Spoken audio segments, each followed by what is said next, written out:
सम्पूर्णमा नमस्ते। आज हामी शिक्षकहरूको कार्य सम्पादन मूल्याङ्कन फारम कसरी भर्ने भनेर प्र्याक्टिस गर्न गइरहेका छौं। धेरैलाई थाहा होला, तर कुनै बेला कसैलाई कन्फ्युजन छ भनेदेखि सहयोग हुन सक्छ। यो चाहिँ फारमको ढाँचा यसरी छ। अब कलमले भरिरहँदाखेरि केरमेर हुन सक्छ। नियममै भनेको छ केरमेर हुने, टिपेक्स लाउने, फारममा कुनै अंक दिइने छैन अथवा भ्यालिड हुने छैन भन्ने कुरा लेखिएको छ। त्यसैले आजको जमानामा कम्प्युटरको युगमा हामी कम्प्युटरमै यसरी कार्य सम्पादन मूल्याङ्कन फारम भर्न सकिन्छ। यो नियम 32 सँग सम्बन्धित छ। शिक्षकको कार्य सम्पादन मूल्याङ्कन फारम लेखिएको छ। कार्य सम्पादन मूल्याङ्कन फारम पेश गरेको विद्यालय सुरुमा आफूले जुन विद्यालयमा पेश गर्ने हो, दर्ता गर्ने हो, त्यो विद्यालयको नाम लेख्नु पर्यो। जस्तै यहाँ श्री ब्रिजेट माध्यमिक विद्यालय भनेर लेखिएको छ। यसरी त्यसपछि दर्ता नम्बर, त्यो विद्यालयमा आफूले कति नम्बरमा दर्ता गरेको छ लेख्नुपर्ने हुन्छ। सकेसम्म कार्य सम्पादन मूल्याङ्कन फारम यो वैशाख 30 गते भित्रमा दर्ता गरिसक्नुपर्ने हुन्छ। दर्ता गर्दाखेरि साथीहरूले सबै फारम सकेसम्म जम्मा गरेर एकै दिनमा दर्ता गराउँदाखेरि भोलि फर्म भर्ने बेलामा अथवा रुजु गर्ने बेलामा एकदम सजिलो पर्छ। एउटै पेजमा भोलि फोटोकपी गर्दाखेरि सजिलो हुने तरिकाले दर्ता गराउनु भए राम्रो हुन्छ। अनि दर्ता नम्बर हामीले विद्यालयमा जति नम्बरमा दर्ता गर्यो त्यति नम्बरमा चाहिँ यहाँ लेख्नुपर्ने हुन्छ। त्यसपछि दर्ता मिति छ। मिति यहाँ 25 लेखेको छ। 82/1/25। यो 25 चाहिँ 30 भन्दा माथि हुनु भएन, अगाडि जति भए पनि हुन्छ। 15, 16, 20, 22, 23 जति भए पनि हुन्छ, तर अन्तिम भनेको 30 गतेसम्ममा भर्नुपर्ने हुन्छ। त्यसपछि शिक्षकको नाम थर, आफ्नो नाम र थर लेख्नु पर्यो। यहाँ जस्तै बेतिमाया तामाङ भनेर लेखेको छ। संकेत नम्बर, शिक्षकको संकेत नम्बर राम्ररी लेखेको छ कि छैन आफैले चेक गर्नु पर्यो। एकचोटि प्रिन्ट गर्नुभन्दा अगाडि चेक गर्नु पर्यो। 167190 भनेर लेखेको छ। तह, आफ्नो तह लेख्ने, प्राथमिक तह, निम्न माध्यमिक साथीहरूले निम्न माध्यमिक, माध्यमिक तहका साथीहरूले माध्यमिक भनेर लेख्नु पर्यो। श्रेणी प्रथम, द्वितीय, तृतीय कुन हो यहाँ मेन्सन गर्नु पर्यो।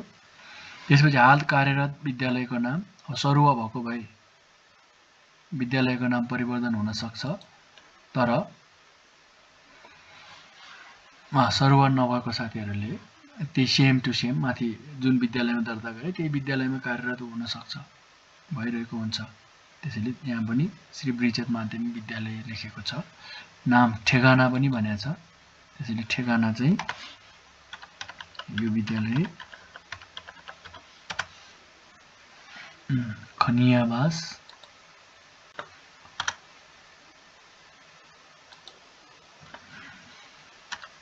खनियाबास 3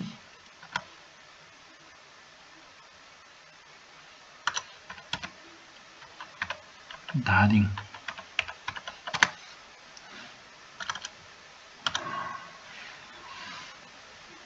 गापा पनि लेख्नु पर्ला। खनियाबास गापा 3 धादिङ। अनि मूल्याङ्कन अवधि 2081 वैशाखको 1 गतेदेखि, वैशाखदेखि भने पनि हुन्छ, देखि 2081 को चैत्र मसान्तसम्मको, यो 81 सालको कार्य सम्पादन मूल्याङ्कन भएको हुनाले जुन सालको कार्य सम्पादन मूल्याङ्कन गर्ने हो त्यो पुरै वैशाखदेखि चैत मसान्तसम्म भर्नुपर्ने हुन्छ। त्यसपछि हामी जान्छौँ खण्ड क। कमा के लेखेको छ? अध्ययन गरेको विषयमा विद्यार्थीले प्राप्त गरेको उपलब्धि अङ्क, टोटल 3 नम्बर पाउँछ हामीले, जसमा चाहिँ यहाँ लेखेको छ अध्ययन गरेको तह, प्राथमिक शिक्षक भएको नाताले प्राथमिक तहका साथीहरूले 2टा कक्षा छान्न पाउनुहुन्छ, 3 र 5 आधार कक्षा। कि त 3 कक्षाको गर्नु पर्यो कि त 5 कक्षाको कुनै विषयमा गर्नु पर्यो। यहाँ नेपाली विषयको गरेको छ, आफूले जुन विषय पढाएको छ त्यही विषयको चाहिँ गर्नुपर्ने हुन्छ। अनि आधार लिएको परीक्षा चाहिँ कक्षा 5 को उपलब्धि परीक्षा भनेर ठिक लगाइदिएको छ। 3 को भए 3 मा ठिक लाउनु पर्यो, 8 को भए 8 मा ठिक लाउनु पर्यो, 10 को भए माविका साथीहरूले 10 को लाउनु पर्यो अथवा 12 को लाउनु पर्यो, निम्न माध्यमिक साथीहरूले 8 को लाई आधार मान्नुपर्ने हुन्छ। अनि कोही विशेष क्षमताका शिक्षकहरू भए विशेष क्षमताको जस्तै अपाङ्गता भएका विद्यार्थीहरूको परीक्षा अथवा अन्य आफूले मेन्सन गर्न सक्नुहुन्छ। अनि सम्बन्धित विषयको परीक्षामा विद्यार्थीहरूले प्राप्त गरेको औसत अङ्क सबै विद्यार्थीहरूको अङ्क जोडेर विद्यार्थी संख्याले डिभाइड गरिदिएपछि आउँछ त्यो जुन चाहिँ औसत अङ्क हुन्छ। अनि अध्ययन गरेको विषय कक्षागत औसत उत्तीर्ण प्रतिशत भनेको तपाईले 5 कक्षाको आधार लिएको छ। 5 कक्षामा कतिजना विद्यार्थी थियो, कतिजना पास भयो, सबै पास भएको भए 100% भयो। अनि अब 20 जनामा 15 जना मात्र पास भए 75% भयो। त्यो अनुसारको चाहिँ हामीले निकालेर राख्नु पर्यो। यो यसरी उत्तीर्ण इन्टु 3 गर्छ। अनि सम्बन्धित विषयको भौगोलिक एकाइ भनेर अहिले हामीले पालिकाले लिने गरेका छौँ। पालिका भरिको ले डिभाइड गरेपछि जति आउँछ त्यो हुन्छ। अनि शिक्षकले प्राप्त गरेको अङ्क यहाँ मेन्सन गरिदिन्छ। यो त्यसरी। अनि आफूले अध्ययन गरेको विद्यार्थीले प्राप्त गरेको परीक्षाफल अनुसार गणना भएको छ भनी दस्तखत गर्ने रे। सम्बन्धित शिक्षकको दस्तखत सम्बन्धित टिचरले यहाँ दस्तखत गर्नु पर्यो। अनि मिति यहाँ मेन्सन गर्नु पर्यो, जुन दिन आफ्नो दर्ता भएको छ अथवा जुन दिन आफूले विद्यालयमा बुझाइदिएको छ त्यो मिति र दस्तखत गरेको हुनु पर्यो।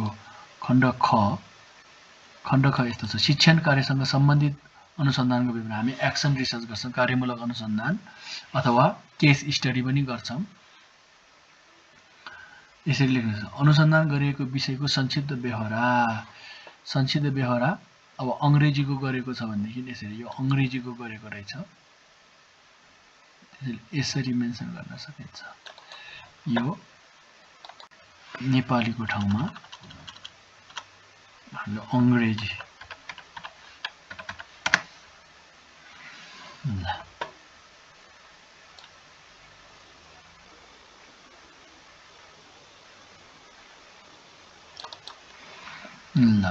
The ways of developing short paragraph writing of grade 8 को ठाउँमा हामीले 5 लेख्नु पर्यो।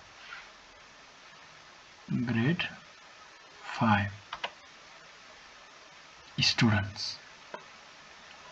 अनि अनुसन्धानबाट प्राप्त भनेको अब समरी लेख्नु पर्यो, निष्कर्ष लेख्नु पर्यो हाम्रो। Students learn and actively participated in writing paragraph भनेर लेख्नु पर्यो। अब लास्टमा अन्तिममा के गर्यो भन्दाखेरि बच्चाहरूले विद्यार्थीहरूले राम्रोसँग सिक्यो, एक्टिभली पार्टिसिपेट पनि भयो भन्ने कुरा लेख्नु पर्यो।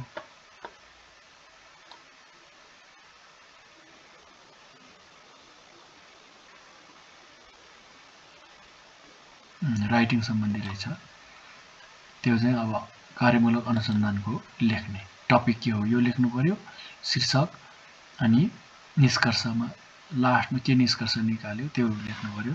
संलग्न गरेको प्रतिवेदनको पृष्ठ संख्या 7 भनेको छ। अब 5 पेज जतिको भयो भनेदेखि ठिकै हुन्छ। अनि शिक्षकले प्राप्त गरेको अङ्क यहाँ लेखिदिन्छ। त्यसपछि खण्ड ग मा विशेष जिम्मेवारी हामीले वर्षभरिमा शैक्षिक सत्रको सुरुमा टिचर स्टाफ र विद्यालय प्रशासनको संयुक्त बैठकबाट विशेष जिम्मेवारीहरू तोकिदिएको हुन्छ। जस्तै प्रधानाध्यापक छ भने प्रधानाध्यापक लेखिदिनु पर्यो। यहाँ पुरै वर्ष वैशाखदेखि चैतसम्म लेख्नु पर्यो, अथवा बीचतिर भएको भए त्यो पनि लेख्न सक्नुहुन्छ। सहायक प्रधानाध्यापक भएको भए त्यो पनि यहाँ मेन्सन गर्नुपर्ने हुन सक्छ। विशेष कक्षा शिक्षक भए यहाँ लेख्नु पर्यो। अनि वर्ग शिक्षक जस्तै कक्षा 4 को क्लास टिचर हुनुहुँदो रहेछ, त्यसैले क्लास कक्षा 4 अनि 81 1 देखि 10 22 भनेछ।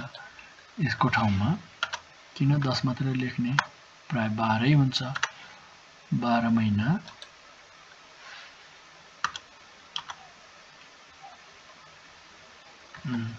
31 दियो भने 31 गतेसम्म लेख्ने पनि हुन्छ, अथवा 30 सम्म लेखौँ।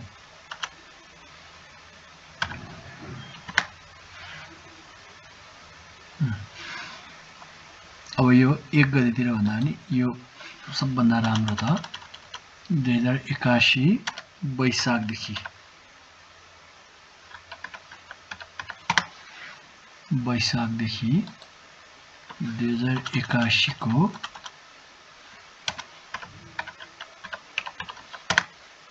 चैत्रसम्म भनेपछि भइहाल्यो। बहुवर्ग शिक्षक छ भने त्यो आफ्नो लेख्नु पर्यो। यो ठ्याक्क एउटा कुनै न कुनै विशेष जिम्मेवारी हुन्छ, त्यो लेख्नु पर्यो।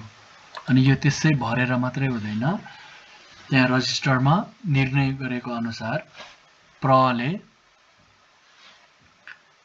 चिठी पनि बनाएर चिठी पनि हाल्नुपर्ने हुन सक्छ। फलनालाई 2076-2081 को लागि विशेष जिम्मेवारीको रूपमा फलना विषयको संयोजक रहेको अथवा तोकेको व्यवहार प्रमाणित गरिन्छ भनेर प्रले प्रमाणित गरेको एउटा चिठी पनि हाल्नुपर्छ। अनि यो अन्य भयो। अब यो दिएको टपिकहरु मध्ये कुनै पनि परेन भने अन्य पनि हुन सक्छ, जस्तै इको क्लब, अरू क्लबहरु हुन सक्छ, रेड क्रस भन्ने हुन सक्छ। त्यो चाहिँ यहाँ अन्य मेटेर यतापट्टि लेख्नुपर्ने हुन सक्छ। त्यो पनि कहिलेदेखि भनेको माथिकै तरिकाले लेख्नुपर्ने हुन्छ।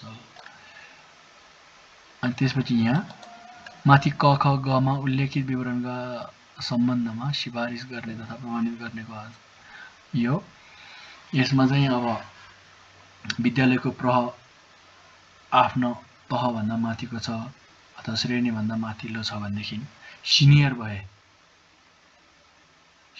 ग्रेडले सिनियर होइन कि तह अथवा श्रेणीले सिनियर भए प्रले गर्ने, नभए विवेश अध्यक्षले गर्ने। त्यो पनि भएन भनेदेखि स्थानीय तहको शिक्षा हेर्ने अधिकृतले गर्नुपर्ने हुन्छ। जहाँ चाहिँ सिफारिस गर्नेमा चाहिँ प्र भए प्रले, नभए विवेश अध्यक्षले प्रमाणित गर्नेमा शिक्षा हेर्ने अधिकृतले गर्ने गरिन्छ। अनि खण्ड घ मा आधारमा सुपरिवेशी पुनर्वास समितिको मूल्याङ्कन भनेको छ। अब यी कुराहरुमा चाहिँ मूल्याङ्कनको आधारमा नम्बर दिने गरिन्छ। विषयवस्तुको ज्ञान कति छ फलना टिचरको भनेर। अब अति उत्तम भए यहाँ दिनु पर्यो म्याक्सिमम 0.75। अब उत्तम मात्र भए म्याक्सिमम यति, सामान्य भए म्याक्सिमम यति, न्यून भए यसरी। यो सुपरिवेक्षकले दिने अंक भयो भने यतापट्टि पुनरावलोकन समितिले दिने अंक 4। अब त्यसमा अति उत्तम भए 0.5, उत्तम मात्र भए 0.4, सामान्य भए 0.3, न्यून भए 0.2। यसरी यो प्रत्येक शीर्षकको चाहिँ नम्बर दिनुपर्छ। शिक्षण पेशाप्रतिको निष्ठा लगनशीलता कतिको छ त्यो पनि यहाँ हेरेर यी प्रत्येक विषयको चाहिँ नम्बर हाल्नुपर्ने हुन्छ। त्यसपछि प्रत्येक महलको जम्मा कति, यसरी प्रत्येकको जोडेर अनि जम्मा अंक सबै महलहरुको चाहिँ जोड्दाखेरि जम्मा अंक कति हुन्छ त्यो लेख्नु पर्यो। त्यसपछि अक्षरमा पनि यहाँ लेखेको हुनु पर्यो।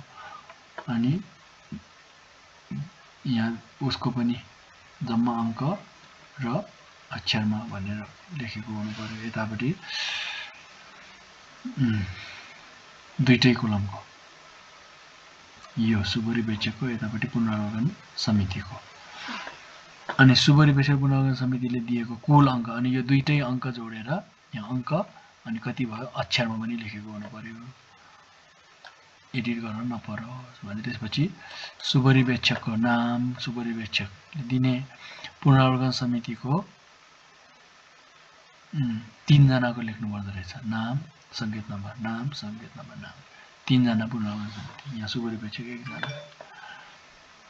यसरी चाहिँ हामीले शिक्षकहरूको कार्य सम्पादन मूल्याङ्कनको फारम भर्ने गरिन्छ जुन चाहिँ माध्यमिक शिक्षकहरूको लागि येलो कलरमा पहिलो कलर निम्न माध्यमिक शिक्षकहरूको लागि